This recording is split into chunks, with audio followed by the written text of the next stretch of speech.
Gloire à Dieu. Donc, sans plus tarder, nous allons ouvrir nos Bibles dans le livre de... On va prendre Éphésiens chapitre 4, à partir du verset 1 au verset 3. Éphésiens chapitre 4. Alléluia. On va le livre d'Éphésiens. Éphésiens chapitre 4. Éphésiens chapitre 4. On lira le verset 3 le verset 1 au verset 3. Je lis la parole du Seigneur. Il est écrit: je vous exhorte donc, moi le prisonnier dans le Seigneur, à marcher d'une manière digne de la vocation qui vous a été adressée, en toute humilité et douceur, avec patience. Supportez-vous les uns les autres avec amour, en vous efforçant de conserver l'unité de l'esprit par le lien de la paix. Je répète le verset, je prends juste le verset 1, il est écrit: je vous exhorte donc, moi le prisonnier dans le Seigneur, à marcher d'une manière digne de la vocation qui vous a été adressée. Alléluia. Gloire au Seigneur. Le thème de mon message s'intitule l'appel de Dieu et comment le réussir.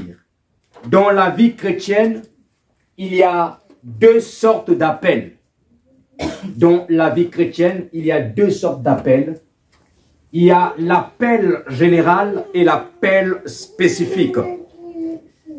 Qu'est-ce que cela signifie ou quelle est la différence entre les deux appels?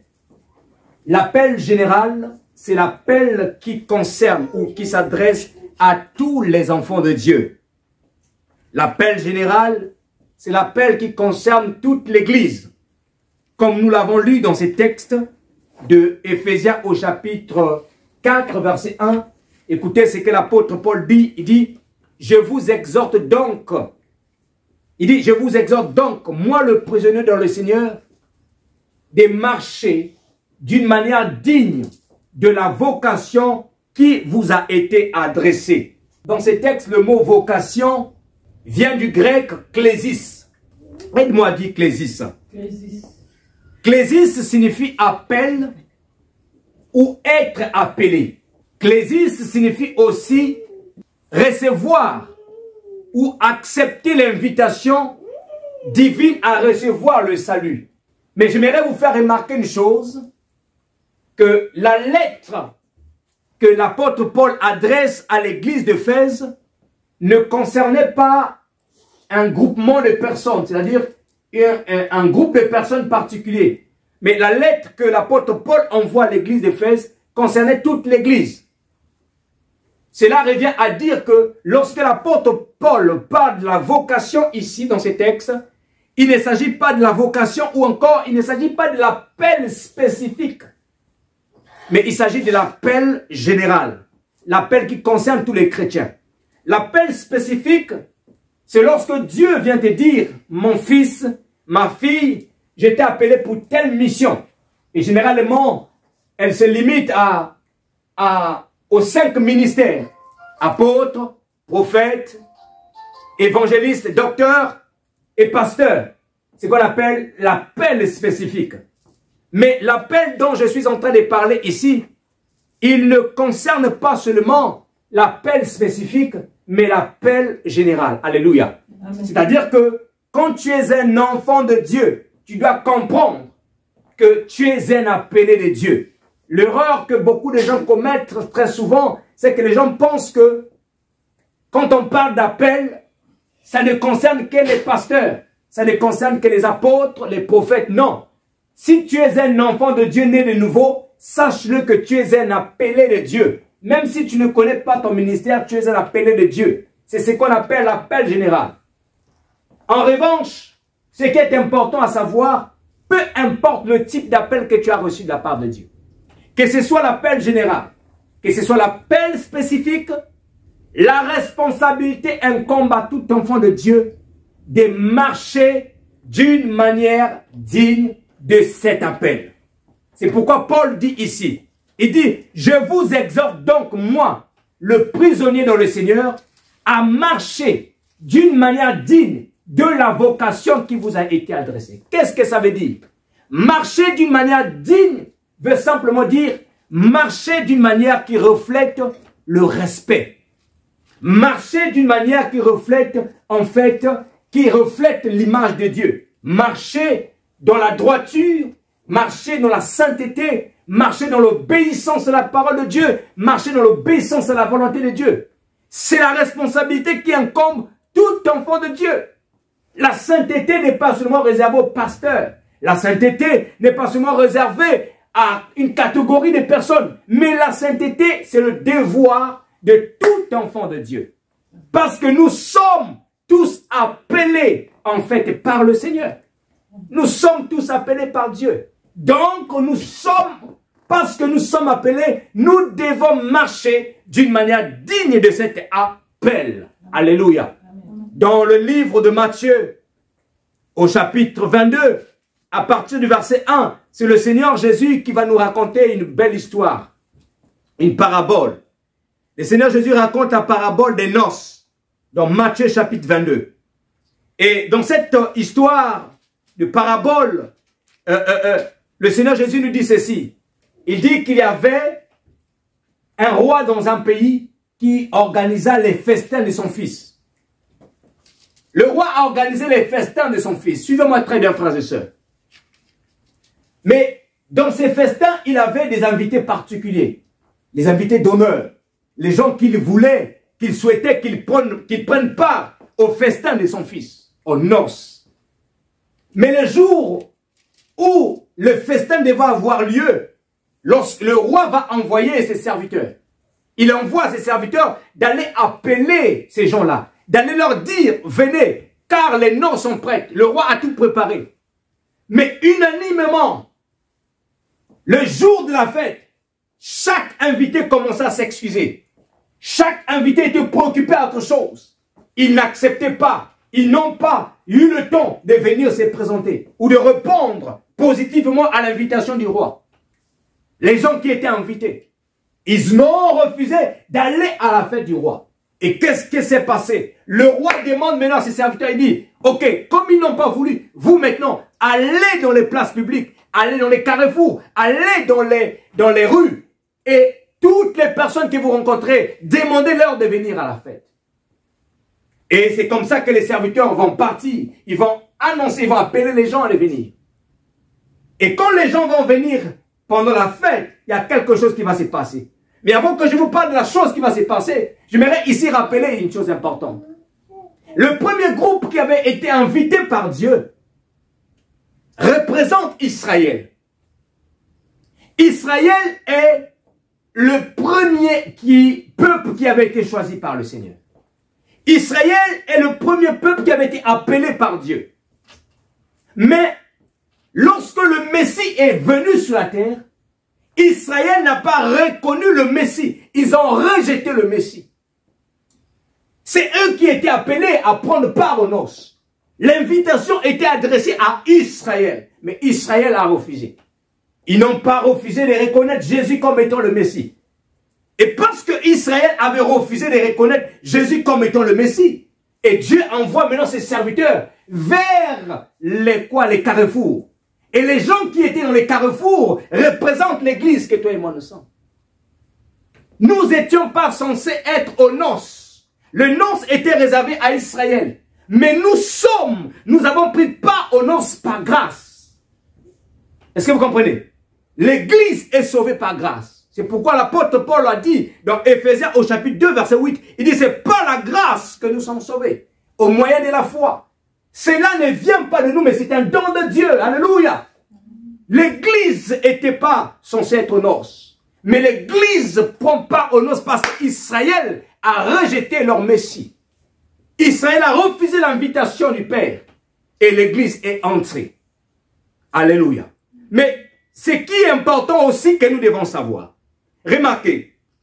La Bible dit que lorsque les invités, l'église est venue. L'église a été appelée par grâce. Lorsque l'église est arrivée aux noces, il y a eu certaines personnes, après avoir reçu l'invitation, ils sont allés se préparer pour se conformer à l'événement du roi. Ils sont allés changer leurs vêtements. Mais il y avait un homme qui était présent dans cette fête, qui n'a pas eu peut-être le temps, ou peut-être qui a négligé l'événement. Il est venu tel qu'il était. Sans changer de tenue, il est venu tel qu'il était. Et la Bible dit quoi? Pendant que le roi descendit de son bureau, de sa chambre, de sa maison, il vient dans la salle là où devaient se trouver les invités. Le roi va constater qu'il y avait un homme qui était assis au milieu, c'est-à-dire qui était assis dans la salle. Mais cet homme n'avait pas une tenue conforme. Et le roi dit à cet homme-là, il dit à cet homme, mon ami, comment es-tu entré ici? Comment es-tu entré ici? Le roi appelle cet homme-là mon ami. Il dit, mais comment es-tu entré ici? Ta tenue n'est pas conforme. Cet homme n'avait pas quelque chose à répondre au roi. Mais qu'est-ce qui s'est passé? Le roi demande à ses serviteurs, liez cet homme et jetez-le dans les ténèbres du dehors. Les ténèbres du dehors, c'est quoi? Les ténèbres du dehors représentent en fait la tribulation.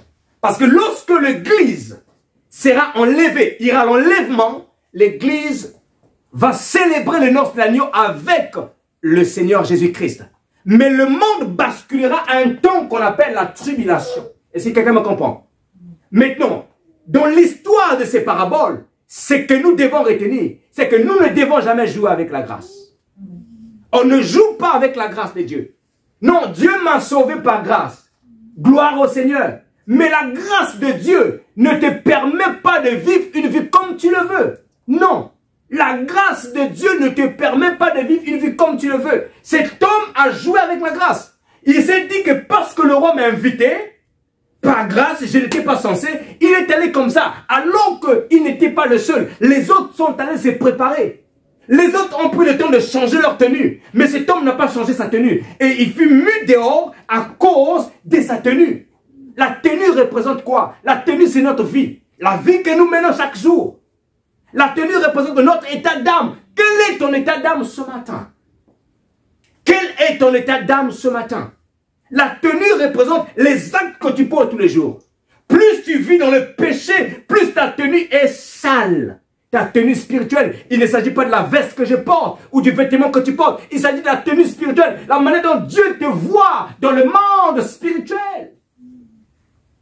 Quand tu es dans le péché, ta tenue spirituelle est sale. Et Dieu, tu ne peux pas demeurer dans la présence de Dieu avec une tenue sale. Il te faut une tenue propre. Cet homme n'a pas pris le temps de se changer. Il n'a pas pris le temps. Il a joué avec la grâce. Tite chapitre 2, verset 11. Dit ceci. Tite chapitre 2, verset 11. Il dit ceci. La grâce de Dieu, source de salut pour tous les hommes, a été manifestée. La grâce. Elle nous enseigne à renoncer à l'impiété. Vous comprenez? Les gens aujourd'hui, ils ont mal compris le message de la grâce. Les gens aujourd'hui pensent que la grâce, c'est un temps où les gens peuvent vivre dans le péché et Dieu va comprendre. Non, non, non. La grâce de Dieu a permis que tu fasses partie de tes enfants, de Dieu, alors que tu n'étais pas destiné à cela. La grâce de Dieu t'a sauvé parce qu'il y a un jugement qui doit venir. Mais la grâce de Dieu ne te permet pas, en fait, de vivre une vie d'impudicité, une vie de péché. La Bible dit ici, dans le verset 3 de Tite 2, il dit la grâce, elle nous apprend, nous enseigne à renoncer à l'impiété, au désir de ce monde et à vivre dans le siècle présent d'une manière digne, d'une manière sensée, juste et pieuse. Cet homme, il a été appelé par grâce pendant le temps que les autres s'est préparés pour aller aux noces du roi. Lui, il s'est dit, je m'en fous, je vais aller comme ça. Dieu t'a sauvé par grâce pendant qu'il y a ton voisin, il essaie de marcher dans la sainteté. Toi, tu te dis, oui, nous sommes au temps de la grâce. Dieu va comprendre. Mais ce jour-là, Dieu a dit à cet homme, liez-le, les pieds et les mains, et jetez-les dans les ténèbres du dehors, là où il y aura des grincements des dents. C'est-à-dire, autrement dit, tu n'es pas digne de rentrer dans les noces, mais tu vas connaître la tribulation. Je prie que cela ne soit pas ton cas ce matin au nom de Jésus. Amen. Je prie que cela ne t'arrive pas au nom de Jésus-Christ. Je prie que Dieu te donne, t'équipe et te donne la force de vaincre le mal et le péché. Alléluia. Bien-aimé dans le Seigneur. Remarquez, dans ces textes, il y a quelque chose que j'ai beaucoup aimé. Matthieu chapitre 22. Il y a quelque chose que j'ai beaucoup aimé. Lorsque cet homme a été rejeté. Écoutez, Matthieu 22, le verset 14. J'aime beaucoup le verset 14. Le verset 14 dit ceci. Il dit, après avoir lié cet homme et le jeté dans le temps de feu, la Bible dit ceci. Car il y a beaucoup d'appelés, mais peu d'élus. Beaucoup d'appelés. Voyez-vous? Cet homme avait été appelé, mais il a échoué à l'élection. Il a échoué à l'élection. Il n'a pas été élu. Pourquoi il n'a pas été élu? Parce qu'il n'a pas pris le temps de se conformer, en fait, à l'événement du roi. Il n'a pas pris le temps. Oui, il n'a pas pris le temps. Beaucoup d'appelés. Autrement dit, les élus de Dieu sont des personnes qui se conforment aux exigences du roi. Si tu veux être une élue ou un élu, tu dois te conformer aux exigences du roi. C'est-à-dire aux exigences de celui qui t'a appelé. Je suis devenu un chrétien, une chrétienne. Oui, c'est un appel. Mais tu dois te conformer aux exigences de celui qui t'a appelé. Celui qui t'a appelé te dit quoi? Quelles sont les exigences pour être un enfant de Dieu? Beaucoup d'appelés, mais peu d'élus. Peu d'élus. Beaucoup d'appelés. J'ai pris que tu sois une élue et un élu ce matin. J'ai pris que tu sois un élu ou une élue ce matin. Oui, bien-aimé dans le Seigneur. Tu dois décider d'être un élu. Parce que c'est aux élus qui sont réservés les éloges. C'est aux élus que Dieu dira à la fin des temps, bon et fidèle serviteur, entre dans la joie de ton maître. Si tu n'es pas un élu ou une élue, Dieu ne pourra pas te dire cet éloge. Souvenez la parabole des talents. La parabole des talents nous dit quoi? Encore, le Seigneur Jésus nous donne encore une autre parabole. Dans la parabole des talents, il explique qu'il y avait un roi ou un chef qui partait dans un long voyage. Et dans ce long voyage, il appelle 3 de ses serviteurs. Il leur donne des talents. Il donna à l'un 5 talents, et à l'autre 3, et à un autre 1 talent. Il partage des talents. Le but de ces talents, c'était que ceux qui avaient reçu les talents devraient les fructifier. Et j'aimerais te dire que tu as un talent que Dieu t'a donné. Il y a un don en toi. Il y a des qualités que Dieu a mis en nous. Mais Dieu, lorsqu'il te donne des qualités, qu'il te donne des talents, qui sont des dons de Dieu, le but de Dieu, c'est que tu puisses te fructifier. C'est pourquoi j'aime souvent dire ici, découvre ce que tu aimes faire dans ta vie. Qu'est-ce qui te passionne et investis-toi là-dedans.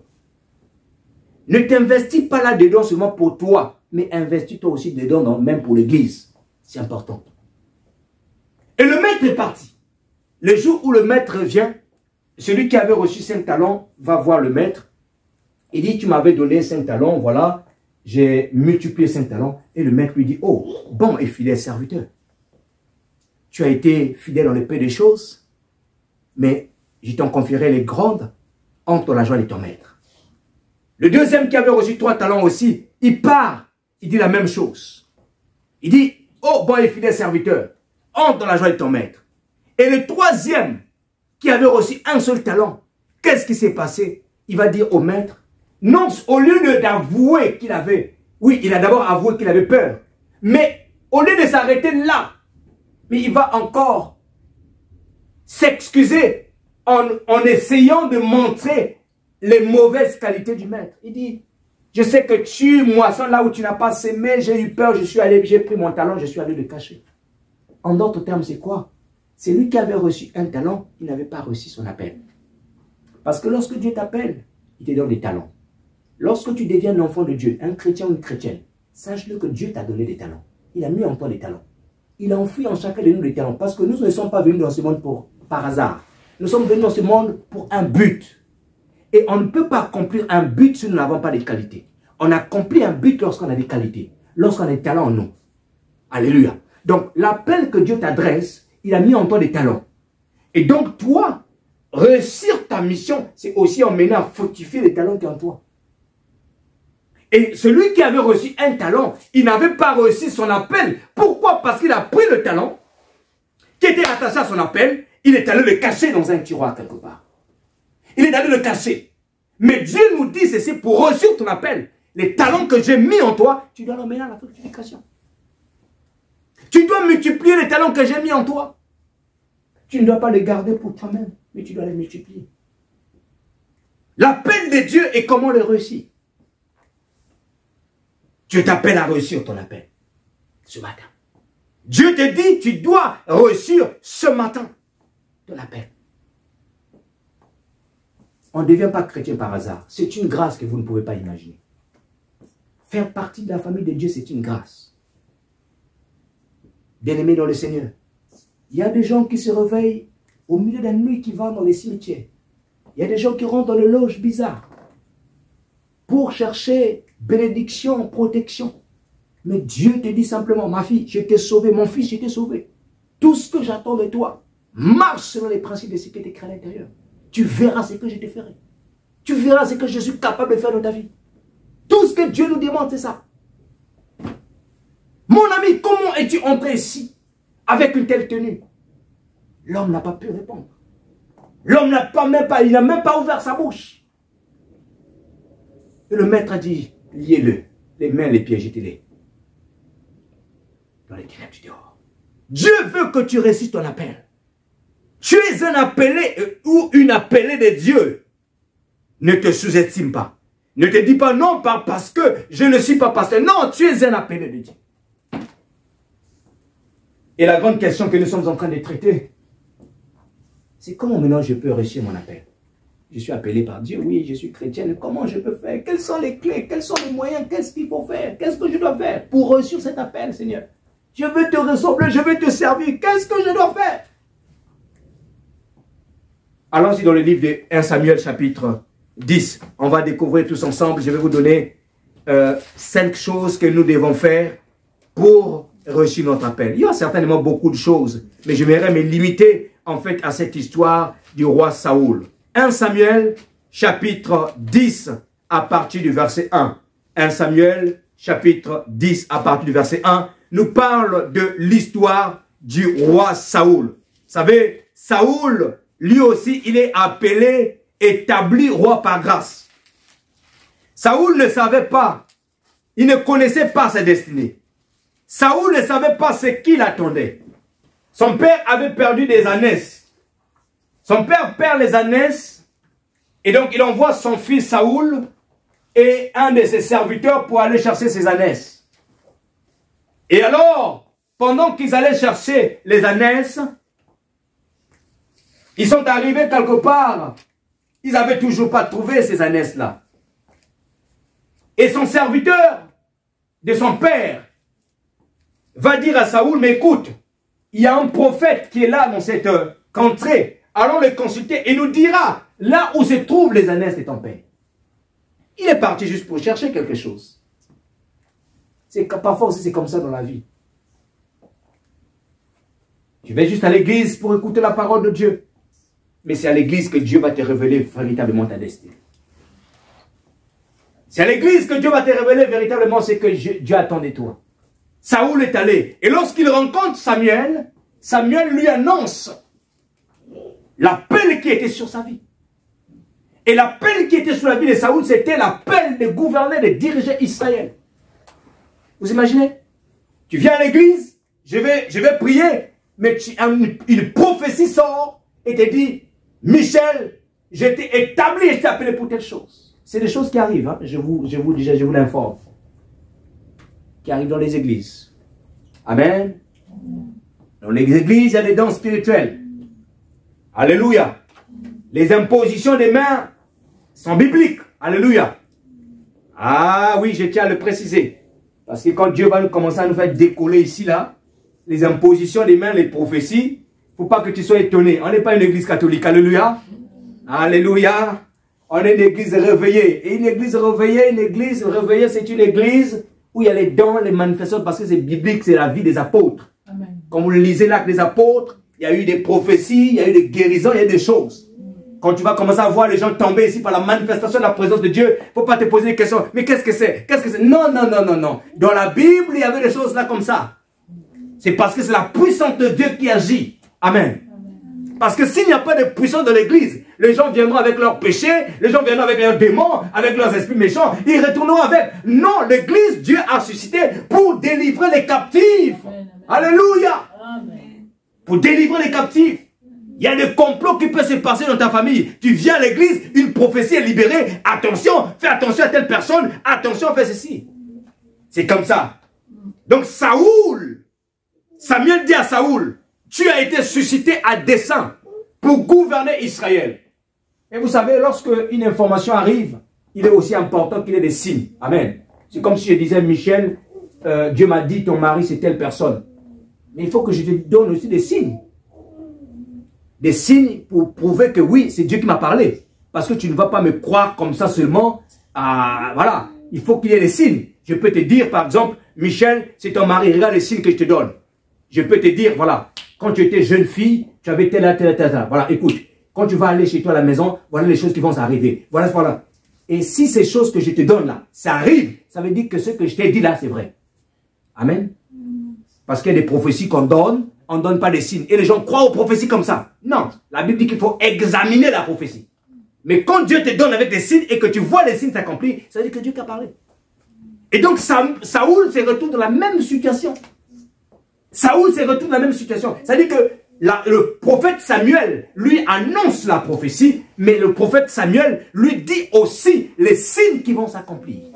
Pour démontrer à Saoul que ce que je t'ai dit ne vient pas de moi, mais cela vient de l'Éternel et que tu es un choix de Dieu. Donc Saoul est appelé par Dieu.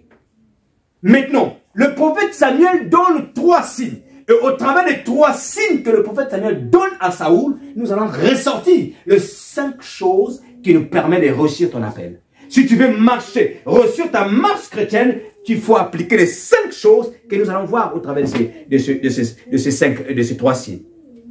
J'ai lu la parole du Seigneur. 1 Samuel chapitre 10 à partir du verset 1. Samuel prit une fiole d'huile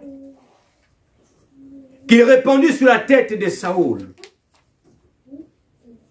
Il l'embrassa et dit, l'Éternel t'a donné l'onction pour que tu sois le conducteur de son héritage. Voyez, là c'est l'appel de Saoul. L'appel était qu'il soit le conducteur de son héritage. Qui était son héritage? Israël, son peuple. Verset 2. Aujourd'hui, là maintenant, Samuel rentre maintenant dans les signes. Les signes pour confirmer l'appel de Saoul. Il dit, aujourd'hui, après m'avoir quitté, tu trouveras 2 hommes. Près du tombeau de Rachel, à la frontière de Benjamin, à Tchelchat. Ils te diront, les ânettes que tu allais chercher sont retrouvées. Et maintenant ton père a laissé de côté l'affaire des ânesses, mais il en est en peine de vous et dit, que dois-je faire au sujet de mon fils? Verset 3.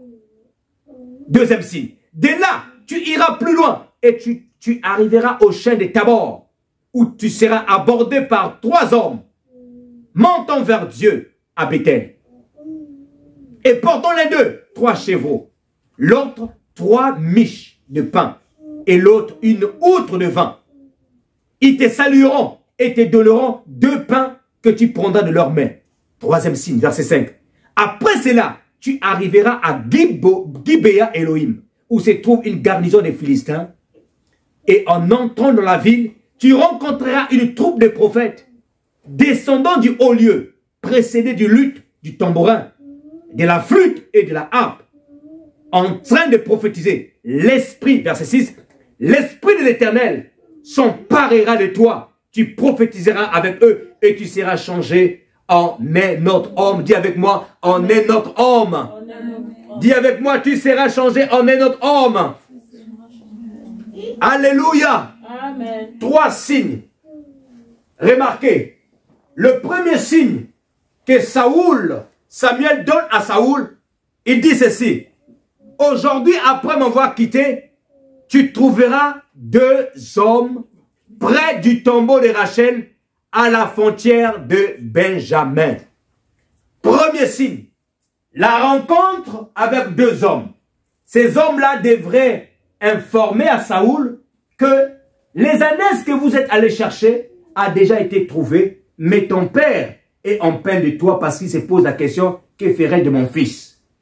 Mais le lieu du rendez-vous, c'est ce qui nous importe ici, dans ce premier signe. Le lieu du rendez-vous, c'est-à-dire le lieu du retrouvail, de la rencontre, devait se faire près du tombeau de Rachel. Pourquoi seulement près du tombeau de Rachel? Pourquoi seulement près du tombeau de Rachel? Le tombeau, c'est là où on met les hommes qui sont morts. Ça veut dire quoi? Ça veut dire que le premier signe, ou encore la première des choses, si tu veux réussir ta marche chrétienne, ton appel, la première des choses, c'est la mort de soi-même. Et avec moi, la mort de soi-même. Les signes que nous allons voir ici, les choses que nous allons voir, bien-aimés, ça concerne tout appel de Dieu. Que vous soyez pasteur, que vous soyez chrétien, que vous soyez directeur quelque part, que Dieu vous appelle à vous placer quelque part, ça concerne tout le monde. Dieu connaissait la vie de Saoul. Quand vous lisez l'histoire de Saoul, vous allez découvrir que Saoul avait un problème de manque de confiance en soi. Saoul n'avait pas beaucoup de confiance en soi. Et lorsque vous manquez la confiance en soi, généralement, vous avez tendance en fait à tout ce que vous allez faire soit validé par les autres. Lorsque tu manques confiance en toi. Quand tu n'as pas confiance en toi, tu fais un travail, tu n'as pas confiance que ce que je viens de faire est bien. Tu as besoin que les autres valident ce que tu as fait. Mais ceux qui manquent la confiance en soi, quand ils occupent des fonctions, on t'a donné un poste, tu es chef. Quand le manque de confiance n'est pas traité, qu'est-ce qui va se passer? Tu peux facilement tomber dans la jalousie et dans l'égocentrique. La jalousie, pourquoi? Parce que tu vas avoir peur des autres. Tu n'as pas confiance en toi. Mais à chaque fois qu'il y a quelqu'un autour de toi qui va faire des exploits, quelqu'un autour de toi, tu vas avoir peur. Tu vas jalouser. Parce que tu auras peur qu'il prenne ton poste. Pourquoi tu as peur? Parce que tu n'as pas confiance en toi dans le poste que tu as. Donc du coup, quand il y a quelqu'un dans ton équipe, quelqu'un autour de toi qui fait un bon travail, tu as peur, tu commences à jalouser. Et cette jalousie va te conduire en fait à l'égocentrisme. Tu vas vouloir que tout se tourne autour de toi. Que les gens ne regardent que toi. Les gens ne fassent que toi. C'est comme ça que, quand vous lisez la Bible, dans l'histoire de Saoul, lorsque David est entré dans l'armée, David a commencé à tuer les Philistins. Les femmes ont commencé à chanter. Saoul a tué ses 1000 et David a tué ses 10 000.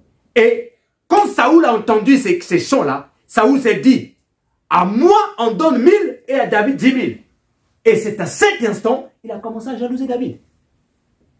C'est à cet instant, il a commencé à haïr David. Pourquoi? Parce que l'égocentrisme et la jalousie, il avait manqué de confiance en lui.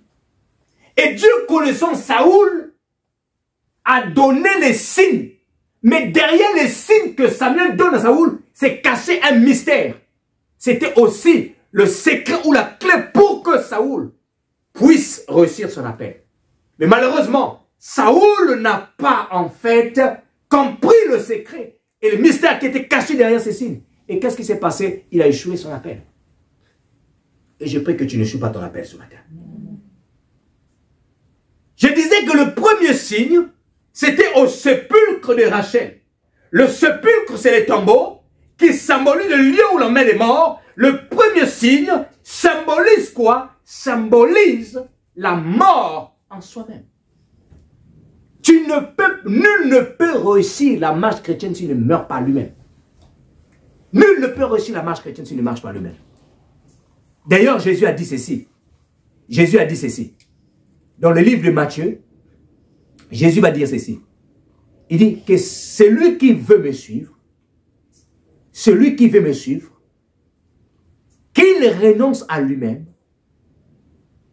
qu'il se charge chaque jour de sa croix et qu'il me suive. Matthieu chapitre, Luc 9, verset 23. C'est lui qui veut me suivre, qu'il renonce à lui-même, qu'il se charge chaque jour de sa croix et qu'il me suive. Il ne dit pas qu'il se charge un seul jour. Il dit qu'il se charge chaque jour de sa croix. Et qu'il me suive. Nul ne peut réussir la marche chrétienne sans la mort en soi. Mourir en soi, c'est quoi? C'est mourir à ses propres intérêts pour les intérêts de Dieu. C'est mourir à sa vie du passé pour la vie nouvelle en Christ. Mourir. Quelles sont les choses que j'aime faire? J'aime m'attacher. Est-ce que ces choses glorifient Dieu? Meurs. N'est-il pas écrit dans Colossiens chapitre 3 à partir du verset 1, 5? Faites donc mourir les choses qui sont sur la terre. Faites donc mourir les choses qui sont sur la terre. Or, les choses qui sont sur la terre, la vérité c'est que ce n'est pas sur la terre comme ça, hein, c'est en nous, en fait, en quelque sorte, en vérité. Quand l'apôtre Paul dit, faites donc mourir l'impudicité, l'impudicité n'est pas dans le monde. L'impudicité, c'est nous qui pratiquons l'impudicité. Donc, c'est à nous de faire mourir ces choses. La mort en soi-même, c'est aussi ça. Faire mourir tout ce qui ne confesse pas Dieu pour pouvoir refléter Christ. C'est la première des choses. Si nous voulons réussir la marche chrétienne, mourir à soi-même. Mourir à soi-même. Mourir à soi-même. Tu dois mourir à toi-même. Tu dois prendre l'engagement. Tout à l'heure, on a prié que Dieu nous donne les dégoûts, la répugnance du péché, du mal, bien-aimé dans le Seigneur. Si tu ne meurs pas toi-même, ta tenue risquera d'être sale. On a vu que lorsque la tenue est sale, bien-aimé, on ne peut pas demeurer dans la présence de Dieu. Il faut une tenue propre pour demeurer. Sinon, qu'est-ce qui va se passer? Je dis, mon ami, comment es-tu entré ici? Il va te lier, il va te jeter dans le feu dehors. Dans les ténèbres du dehors, là où il y a des grincements dedans. Deuxième des choses à faire, j'aimerais que vous notez ça. Première des choses, d'abord à soi-même. Il faut réussir son appel. Deuxième des choses à faire, je vais lire la parole du Seigneur. C'est le deuxième signe. Vous allez remarquer que dans le deuxième signe que Samuel donne à Saoul, il y a 3 éléments qui sont très importants. Et les 3 éléments que Samuel donne dans ce deuxième signe, va aussi nous révéler les 3 choses, les 3 suivantes choses à faire. Premièrement, il dit ceci. De là, tu iras plus loin et tu arriveras au champ de Tabor, où tu seras rencontré par 3 hommes. Il parle de 3 hommes. Regardez. Les 3 hommes montant vers Dieu à Bethel. Vers Dieu à Bethel. Bethel, c'était la maison de Dieu. Bethel, le nom Bethel en hébreu, c'est maison de Dieu. Bethel. Beth veut dire maison, El veut dire Elohim. Bethel veut dire maison de Dieu. Donc il y avait 3 hommes qui montaient à la maison de Dieu. Portant trois chevaux. L'une, 3 gâteaux et des pains. Et l'autre, une autre de vin. Ils te demandèrent, comment te portes-tu? Et ils te donneront 2 pains que tu recevras de leurs mains. Il y a 3 choses ici.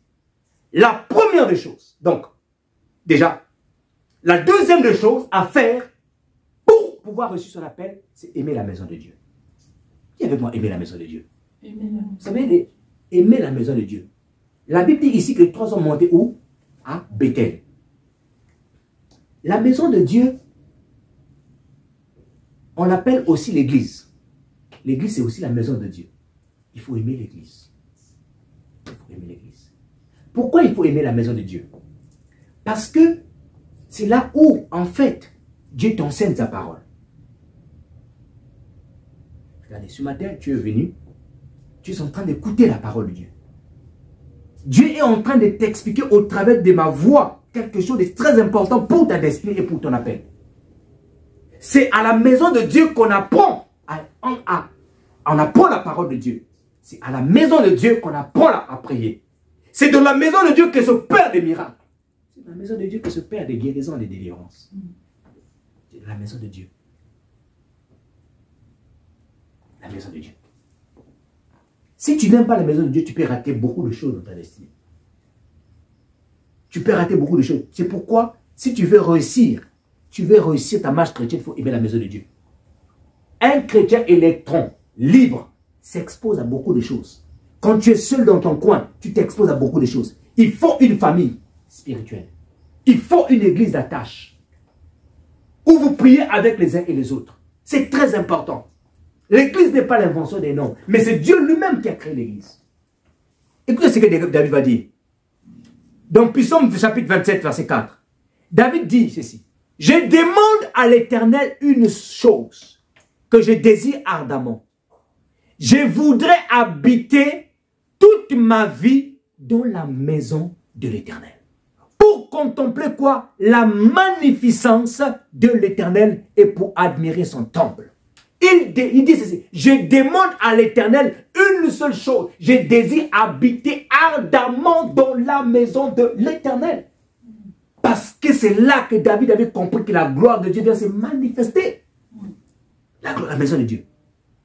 Bien-aimé dans le Seigneur. Vous savez, parfois quand vous arrivez à l'église, parfois quand vous vous connectez en ligne pour la prière, vous avez l'impression qu'il n'y a pas d'onction, il n'y a pas de ceci, je ne sens pas quelque chose. Et avec Dieu, ce n'est pas les sensations. Avec Dieu, c'est la foi. Ouvre seulement ta bouche, parle. On a donné un sujet de prière, prie. Parle seulement, Seigneur, fais quelque chose. Parle seulement. Il y a des choses qui s'opèrent que tu ne te rends pas compte. Oh, il y a des gens qui veulent la sensation. La sensation ne veut rien dire. C'est pourquoi beaucoup des églises sont remplies parce qu'ils ont mis un bon chantre, des bons chantres, qui ont des belles voix. Ils ont mis de la musique. Les gens viennent pour la musique et pour les sensations de leur corps. Alors que ce n'est pas les sensations qui vont te changer. Ce n'est pas les sensations. Il y a des gens qui attendent de gloire en gloire. Qu'on chante certains chants pour sentir des sensations. La parole qui te transforme. Autrement dit, ne va pas dans l'église parce que tu veux des sensations. Non. Va à l'église avec la foi que je vais élever ma voix et Dieu va m'écouter. Je désire une seule chose que je demande ardemment à Dieu. Que je reste, que je demeure dans sa maison. Dans Psaume chapitre 133, il dit ceci. Voici, oh, qu'il est agréable, qu'il est doux pour les frères de demeurer ensemble. C'est comme l'huile précieuse qui répandue sur la tête descend sur la barbe d'Aaron qui descend sur le bord de ses vêtements. Qu'il est doux et agréable de frères tels que nous sommes là. Dieu dit qu'il est doux et agréable.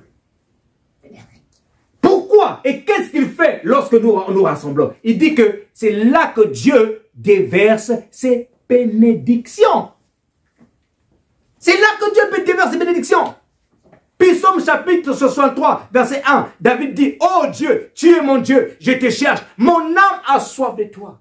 Mon corps soupire après toi, comme une terre aride et desséchée et sans eau. Ainsi pour voir ta puissance, pour contempler ta gloire et voir ta puissance. Mon âme a soif de toi. Où est-ce que David dit cela? Il dit, la maison de Dieu. Ainsi, regardez, il dit, ainsi, je te contemple dans le sanctuaire. Le sanctuaire, c'est la maison de Dieu. Pour voir ta puissance et ta gloire. Ça veut dire, c'est dans le sanctuaire, on voit la puissance et la gloire de Dieu. Amen. Il faut aimer la maison de Dieu. Amen. Amen. Je ne parle pas d'aimer le bâtiment, d'aimer une dénomination, mais aimer le Dieu, la présence qui est dans la maison de Dieu. Aimer la parole qui est dans la maison. Je vais aller un peu plus vite. Troisième des choses, pour réussir, c'est la vie de sacrifice.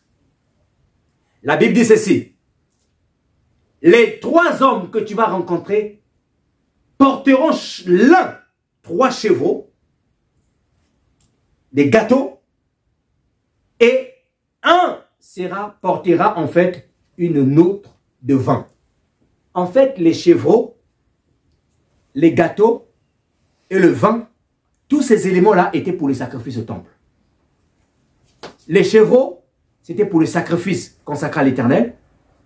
Les gâteaux, c'était pour l'offrande d'action des grâces, l'offrande. Et le vin, c'était pour les libations. En fait, c'est le vin en versé sous les sacrifices, les libations. Donc, les 3 éléments-là, en fait, c'était pour les sacrifices au temple. C'est pour ainsi dire, la 3e des choses, si tu veux réussir ton appel avec Dieu, il faut une vie de sacrifice. Le sacrifice, c'est être prêt à payer le prix pour Dieu. Être prêt à abandonner tout ce que tu aimes, mais qui ne glorifie pas Dieu. Être prêt à toujours tourner ton regard vers Dieu. L'apôtre Paul dit, offrez vos corps comme un sacrifice vivant à l'Éternel. Il dit, offrez vos corps. Romains chapitre 12. Il dit, offrez vos corps. Je vous exhorte donc, par le compassion de Dieu, à offrir vos corps comme un sacrifice vivant, saint, agréable à Dieu. Ce qui serait de votre part un culte raisonnable. Ça veut dire un culte raisonnable. Je viens à l'église, j'aime la maison de Dieu, mais ça ne suffit pas. Il faut que tu offres ton corps comme un culte raisonnable. Et c'est ça qui va être un culte raisonnable. Lorsque tu abandonnes le péché, tu abandonnes le mal, c'est ça que ton corps, tes prières deviennent un culte raisonnable à Dieu. La vie de sacrifice. Il faut te sacrifier pour le Seigneur. Il faut te sacrifier. Il faut que ton corps devienne un sacrifice. Que je ne sois plus le maître de moi. Ce n'est plus moi qui dirige, ce n'est plus moi qui établis l'agenda, mais c'est Dieu, parce que je suis un sacrifice. Parce que lorsqu'on offre un sacrifice, c'est comme l'offrande. Quand tu viens à l'église, tu donnes l'offrande. Tu as donné à qui? Tu as donné à l'église, à Dieu. Est-ce que tu vas encore reprendre cette offrande si tu as déjà donné à Dieu? Non, tu ne donnes plus, tu ne reprends plus parce que tu as donné à Dieu. Lorsque tu donnes ton corps à Dieu, Seigneur, je me livre à toi, je m'offre à toi. Non, ce n'est plus à toi de gérer ta vie. Laisse Dieu maintenant diriger ta vie. Je te donne mon cœur, laisse maintenant Dieu de diriger mon cœur. Quatrième des choses, on va terminer. Quatrième des choses pour réussir son appel avec Dieu, c'est l'attachement à la parole de Dieu. La Bible dit ceci, lorsque Saoul devait rencontrer les trois hommes devaient lui remettre quoi? Il dit, et ils te donneront 2 pains que tu recevras de leurs mains. Ils te donneront 2 pains que tu recevras de leurs mains. Voyez-vous? Or, le Seigneur Jésus dit dans Matthieu chapitre 4, verset 4, il dit, l'homme ne vivra pas de pain seulement, mais de toute parole qui sort de la bouche de Dieu. Le pain symbolise la parole de Dieu. Amen. Le pain symbolise la parole de Dieu. Donc, les 2 hommes, les 3 hommes que Saoul devait rencontrer, devraient donner à Saoul 2 pains. C'est pour dire à Saoul, tu dois t'attacher doublement à la loi de l'Éternel. Si tu veux réussir ton appel, tu n'as pas confiance en toi, Saoul. Tu as un peu de jalousie, un peu d'égocentrisme en toi. Tu as besoin de t'attacher doublement à la parole de Dieu. Tu as besoin de t'attacher doublement. Tu dois mourir à toi, oui. Tu dois aimer la maison de Dieu. Mais tu dois aussi t'attacher à la parole de Dieu. Voilà pourquoi il a dit à Josué que ce livre de la loi ne s'éloigne pas de ta bouche. Médite les jours et nuits. Attache-toi à la parole de Dieu. L'attachement à la parole de Dieu. 1 Timothée chapitre 6, verset 6. L'apôtre Paul dit à Timothée, le véritable attachement à Dieu est en effet une grande source de richesse. Vous imaginez? Quand tu t'attaches à Dieu, c'est une grande source de richesse. Quand vous vous attachez à Dieu, c'est une grande source de richesse. S'il va de pair avec le contentement d'esprit. La foi vécue est un trésor qui rapporte des intérêts très élevés. Waouh! Mais, des intérêts élevés. Mais ils sont réservés à ceux qui trouvent leurs ressources en eux-mêmes et qui ont appris à se satisfaire de ce qu'ils ont. Le véritable attachement à Dieu, la Bible dit, est une grande source de richesse. Donc, nous devons nous attacher à la parole de Dieu. La parole de Dieu. 5e pour terminer, la Bible dit, 3e signe que Samuel donne à Saoul, il dit, tu arriveras à Gibéa Elohim, au garnison, là où il y a le garnison des Philistins, tu rencontreras une troupe de prophètes. Il dit, pendant que tu vas rentrer dans cette troupe, l'Esprit de l'Éternel te saisira, tu seras changé en un homme et tu prophétiseras. 3e signe. Le 3e signe symbolise quoi? Symbolise l'attachement, se laisser guider et transformer par le Saint-Esprit. Se laisser guider et se transformer par le Saint-Esprit. Parce que nul ne peut réussir sa marche chrétienne sans le Saint-Esprit. Vous savez, je termine par là.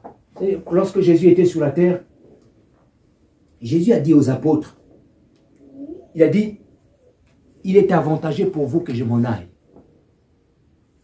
afin que vienne le consolateur, l'Esprit de vérité. Jésus savait qu'il était important que l'Esprit de vérité vienne, le Saint-Esprit. Parce que le Saint-Esprit devrait aider les apôtres à beaucoup de choses. Il y avait des enseignements que Jésus donnait que les apôtres ne comprenaient pas. Mais le Saint-Esprit, lorsqu'il devait venir, il devait les aider en fait à comprendre ça. Le Saint-Esprit devait les équiper des puissances. Le Saint-Esprit devait les transformer, les guider, les accompagner dans leur appel. C'est pourquoi chaque enfant de Dieu doit chercher le Saint-Esprit, doit écouter le Saint-Esprit, doit se laisser guider par le Saint-Esprit. La Bible dit que celui qui est conduit par l'Esprit de Dieu est fils de Dieu. Celui qui est conduit par l'Esprit de Dieu est fils de Dieu. Autrement dit, quand tu n'es pas conduit par l'Esprit de Dieu, tu es qui? C'est que tu n'es pas fils de Dieu. Donc il faut être conduit par l'Esprit de Dieu. Romains 8, verset 14. Ceux qui sont conduits par l'Esprit de Dieu. C'est le Saint-Esprit qui va t'aider à réussir ton appel. Le Saint-Esprit, c'est très très important. Lorsqu'on se laisse guider par le Saint-Esprit, il y a des choses que tu ne pratiqueras plus que parce que le Saint-Esprit, en fait, lui te calque le modèle du royaume de Dieu. Lui te mène que le modèle du royaume de Dieu. Le Saint-Esprit ne peut pas te pousser à faire des choses de ce monde.